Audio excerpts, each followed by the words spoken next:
Hello and welcome back to our channel. So today in this video we are going to discuss about how to transfer money from your DasherDirect to a bank account. So without wasting much of our time, let's get straight into the video.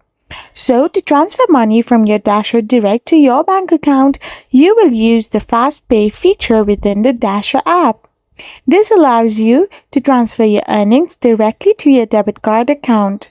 There's a small fee for using FastPay and you can only use it once a day. So simply open the Dasher app and navigate to your earnings.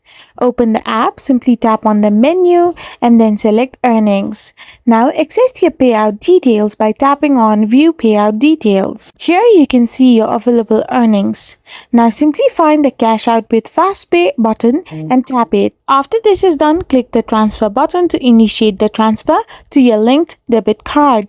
I hope you found this video helpful, so don't forget to hit that subscribe button and do give us a thumbs up. We will be back again with more informative videos. Thank you for watching.